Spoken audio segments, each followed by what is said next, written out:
Mi madre biológica me abandonó a los 4 años con los vecinos.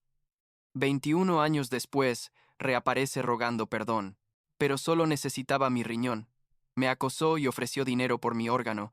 Ahora tiene orden de restricción y la demandé. Tengo 25 años. Trabajo en tecnología como desarrollador de software. Estoy comprometido con la mujer más increíble del mundo. Y hace como 6 meses mi vida se convirtió en un caos absoluto cuando la mujer que me abandonó, cuando yo tenía 4 años, decidió que era buen momento para volver a aparecer. Y cuando digo abandonó, no estoy exagerando. Literal, me dejó con los vecinos un día y nunca regresó. Pero bueno, empecemos por el principio porque esta historia es tan loca que todavía me cuesta creerla. No tengo muchos recuerdos claros de antes de los 4 años, la verdad. Hay imágenes borrosas de un apartamento pequeño, de estar solo mucho tiempo viendo televisión, pero nada muy concreto. Lo que sí recuerdo, y esto me lo confirmó mi tía Susan años después, es el día que Stephanie, mi madre biológica, me dejó con los vecinos del edificio. Aparentemente les dijo que volvería en unas horas, que tenía que hacer unas diligencias importantes, y yo me quedé ahí jugando, con los juguetes de sus hijos. Pasaron las horas, luego días, y Stephanie nunca regresó. Simplemente desapareció, cambió de número, se mudó, y me dejó ahí como si yo fuera un paquete que ya no quería. Los vecinos llamaron a servicios sociales después de como una semana intentando localizarla, y así fue como mi tía Susan, que era hermana de mi padre biológico, otro tema complicado que ni vale la pena mencionar, se enteró de lo que había pasado y decidió adoptarme. Tía Susan es, y siempre será, mi verdadera madre. Punto. Ella me crió, me dio todo su amor, trabajó 2 empleos para que nunca me faltara nada, me ayudó con la tarea, fue a todas mis presentaciones escolares, lloró cuando me gradué de la universidad, crecí en una casa llena de amor con ella, mis abuelos que vivían cerca, y mi primo Austin que básicamente es como mi hermano. Fue una infancia feliz. O sea, tan normal como puede ser considerando que sabía que mi mamá biológica me había abandonado, pero Susan siempre se aseguró de que yo supiera que no era mi culpa, que yo era amado, que ella me había elegido y que eso era lo que importaba. La cosa es que yo crecí sabiendo que era adoptado. Susan nunca me mintió sobre eso. Desde pequeño sabía que mi otra mamá se había ido y que Susan me había adoptado. No fue hasta que cumplí 18 años que Susan se sentó conmigo y me contó toda la historia completa, sin filtros. Me explicó exactamente cómo había sido el abandono. Me dijo el nombre completo de Stephanie. Me mostró los papeles de la adopción. Todo. Yo aprecié su honestidad, pero honestamente, no sentí nada especial. Stephanie era solo un nombre para mí, alguien que técnicamente me dio a luz, pero que no significaba nada en mi vida. Seguí con mi vida, terminé mi carrera, conseguí un buen trabajo en una empresa de tecnología, conocí a Melissa hace 3 años y nos comprometimos hace uno. Todo iba perfecto. Y entonces, hace como 7 meses, recibí un mensaje, en Facebook de una cuenta que no conocía. El mensaje decía algo así como, Hola Gabriel, sé que esto es inesperado, pero soy Stephanie, tu madre biológica. He pensado mucho en ti todos estos años, y me gustaría tener la oportunidad de hablar contigo si estás abierto a ello. Entendería si no quieres, pero me encantaría explicarte algunas cosas. Mi primera reacción fue literal bloquearla y seguir con mi vida, pero Melissa me convenció de al menos leer lo que tenía que decir. Ella es más diplomática que yo. Siempre ve el lado bueno de las personas, y pensó que tal vez Stephanie genuinamente quería disculparse, o algo así. Yo tenía mis dudas, pero accedí a responderle. Intercambiamos algunos mensajes durante las siguientes semanas. Stephanie me contaba sobre su vida. Me decía que había madurado mucho, que estaba casada con un tipo llamado Kevin desde hacía como 12 años, que tenían 2 hijos juntos, que había ido a terapia y trabajado en sus problemas. Me pedía perdón por haberme abandonado. Decía que era muy joven y estaba en una situación muy difícil. En ese momento, tenía 19 cuando me tuvo, que no tenía recursos ni apoyo y que pensó que sería mejor para mí. Todo sonaba muy ensayado, ¿me explico? Pero una parte de mí, supongo que la parte que todavía era ese niño de 4 años esperando a que su mamá regresara, quería creer que era sincera. Después de como un mes de mensajes, Stephanie sugirió que nos viéramos en persona. Yo estaba súper nervioso. Se lo dije a Susan y ella me apoyó completamente. pero también me advirtió que tuviera cuidado, que protegiera mi corazón. Quedamos de vernos en una cafetería cerca de mi oficina un sábado por la tarde. Melissa insistió en acompañarme y esperarme en su carro por si necesitaba apoyo, lo cual agradecí muchísimo. Llegué como 15 minutos antes porque estaba ansioso y no sabía qué hacer conmigo mismo, y cuando Stephanie entró, honestamente no sentí nada. Era una mujer, normal, de como 44 años, con cabello castaño, un poco rellenita, vestida casual. Nos dimos un abrazo incómodo y nos sentamos. La conversación empezó normal. Hablamos de cosas generales, mi trabajo, mis estudios. Ella me contó más sobre sus hijos que tenían 11 y 8 años, pero luego, como a los 30 minutos, la conversación empezó a tomar un giro raro. Stephanie empezó a hacer comentarios sobre cómo su esposo Kevin trabajaba mucho, pero que igual el dinero siempre estaba ajustado, que los niños necesitaban muchas cosas para la escuela, que habían tenido algunos gastos médicos inesperados. No lo dijo directamente, pero era obvio que estaba insinuando algo.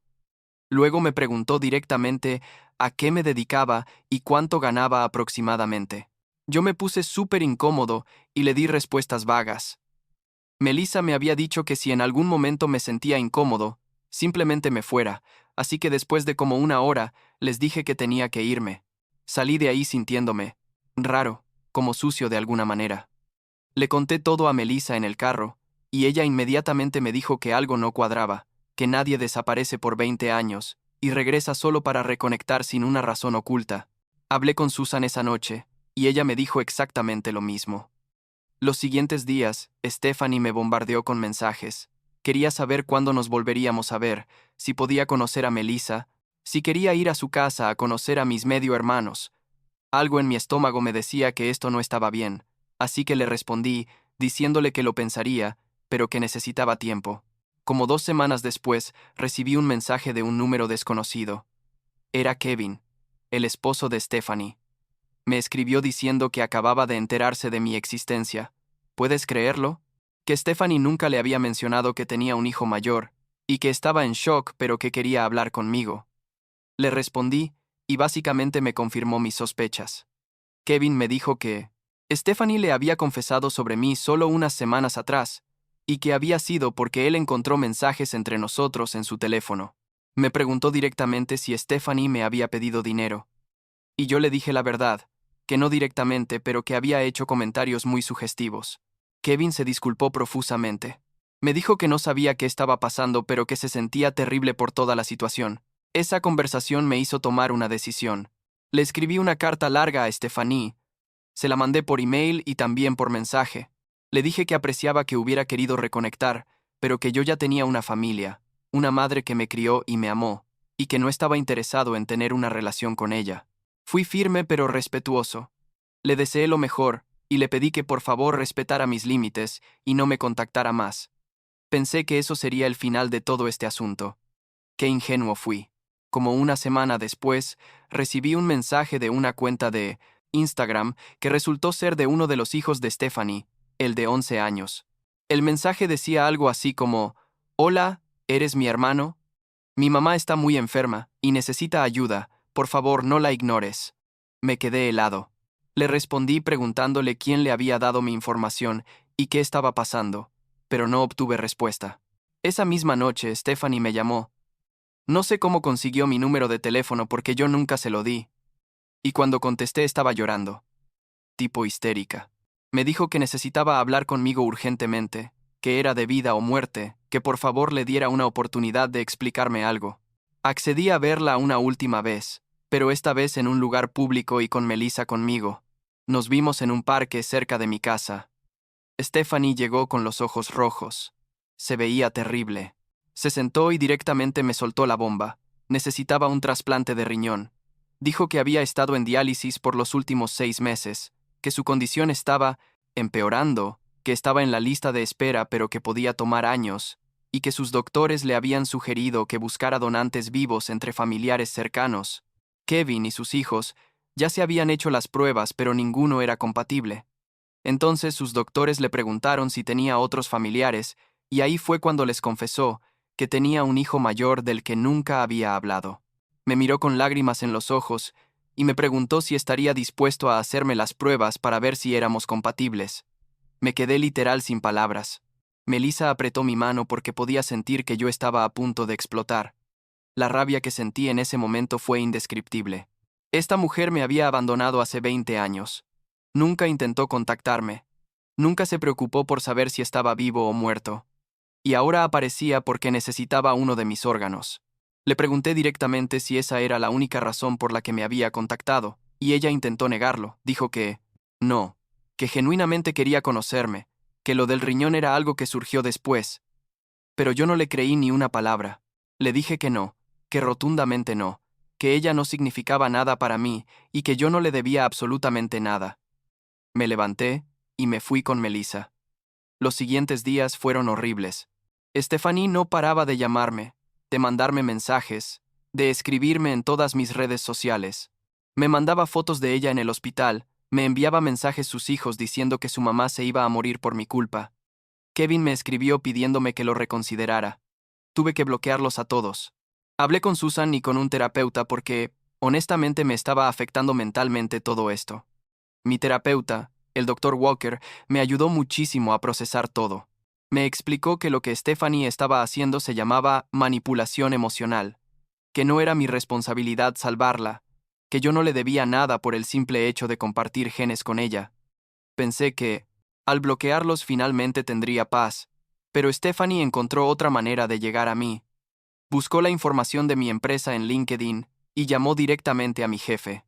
Le dijo que yo era su hijo, que ella estaba muriendo y que yo me negaba a ayudarla, básicamente intentando hacer que mi jefe me presionara o que yo quedara como un monstruo en mi trabajo. Afortunadamente mi jefe es una persona razonable y me llamó a su oficina para preguntarme qué estaba pasando. Le expliqué toda la situación y él fue muy comprensivo. Me dijo que no me preocupara, que esto era un asunto personal y que no afectaría mi trabajo para nada. Pero eso fue la gota que derramó el vaso. Consulté con un abogado sobre qué opciones legales tenía. El abogado me explicó que podía solicitar una orden de restricción y que también podía demandarla por difamación si lo que le dijo a mi jefe afectaba mi reputación profesional. Decidí hacer ambas cosas. No quería llegar a esto, pero Stephanie me había dejado sin opciones. También, siguiendo el consejo del Dr. Walker, escribí todo lo que había pasado en un blog que tengo, y lo compartí en mis redes sociales. No di muchos detalles personales de Stephanie, pero conté mi historia. Conté que había sido abandonado, que mi madre biológica había reaparecido solo porque necesitaba un órgano, y que estaba siendo acosado por ella. La respuesta fue abrumadora. Cientos de personas me apoyaron. Me dijeron que había hecho lo correcto, que no le debía nada a alguien que me abandonó. 2 semanas después, mientras yo estaba procesando los papeles para la orden de restricción y la demanda, Stephanie y Kevin aparecieron en mi casa. Fue un domingo por la mañana. Melissa y yo estábamos desayunando tranquilos cuando sonó el timbre. Miré por la mirilla y los vi ahí parados. No abrí la puerta. Kevin empezó a tocar insistentemente diciendo que solo querían hablar 5 minutos, que tenían una propuesta para mí. Le grité a través de la puerta que se fueran, o llamaría a la policía.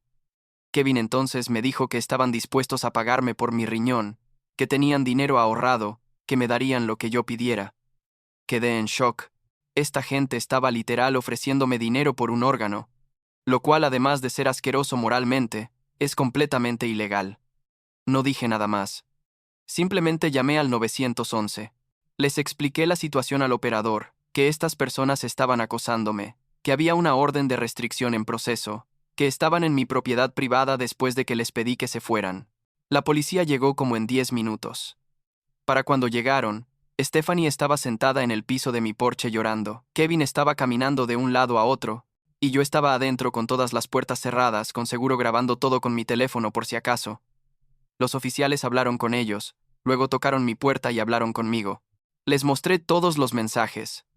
Les expliqué la situación completa. Les mostré los papeles de la orden de restricción que estaba en proceso. Los oficiales les dijeron a Stephanie y Kevin que tenían que irse inmediatamente y que si volvían a acercarse a mí o a mi propiedad, serían arrestados por acoso. Esa fue la última vez que los vi en persona. La orden de restricción fue aprobada como 2 semanas después. Stephanie tiene prohibido acercarse a mí, a mi casa, a mi trabajo o contactarme de cualquier forma por al menos un año. La demanda por difamación todavía está en proceso. Mi abogado dice que tenemos un caso sólido, especialmente porque Stephanie llamó a mi trabajo con información falsa, intentando dañar mi reputación. Kevin también me envió un último email disculpándose, diciendo que estaba desesperado pero que entendía mi posición y que no volverían a molestarme. No le respondí. Han pasado como 3 meses desde todo eso, y finalmente estoy empezando a sentir que puedo respirar otra vez. Sigo yendo a terapia con el Dr. Walker. Me ha ayudado muchísimo a procesar la culpa que sentía a pesar de saber racionalmente que no hice nada malo, porque sí, sentía culpa. Me preguntaba si era un monstruo por negarle ayuda a alguien que técnicamente es mi madre biológica. Pero el Dr. Walker me hizo entender que Stephanie tomó decisiones. Me abandonó. Nunca intentó ser parte de mi vida. Y que aparecer solo cuando necesitaba algo de mí no la hacía merecedora de mi compasión o mi ayuda. Me dijo algo que se me quedó grabado.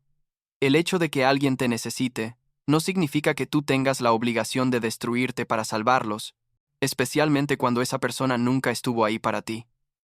Melissa ha sido mi roca en todo esto. Honestamente no sé qué hubiera hecho sin ella. Susan también, obviamente. Ella siempre supo que algo así podría pasar eventualmente y me preparó lo mejor que pudo. Austin, mi primo, quería literal ir a buscar a Stephanie y gritarle. Tuve que calmarlo varias veces. Mis abuelos, que ya están grandes, se entristecieron mucho por toda la situación, pero me apoyaron completamente. Lo más importante es que toda mi verdadera familia, la familia que me eligió y me amó incondicionalmente, estuvo a mi lado en cada momento.